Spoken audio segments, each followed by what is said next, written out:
उपमुख्यमंत्री अजित पवार आणि आनंदराव अडसूळ यांच्यामध्ये चर्चा झाली आहे। लोकसभा निवडणुकीच्या पार्श्वभूमीवर ही चर्चा झाल्याची माहिती मिळते। अजित पवार सध्या अमरावतीच्या दौऱ्यावर आहेत, तर आनंदराव अडसूळ हे अमरावती लोकसभा लढवण्यासाठी इच्छुक असल्याची माहिती मिळते।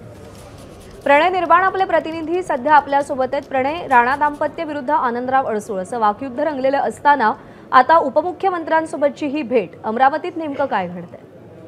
नक्की प्रश्न, लोकसभेच्या निवडणुकीला सुरुवात झालेली असंच म्हणूया आपण।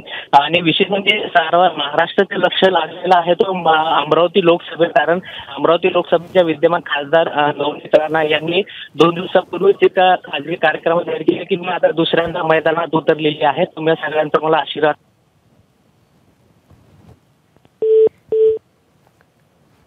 प्रणय, धन्यवाद दिलेल्या माहितीसाठी।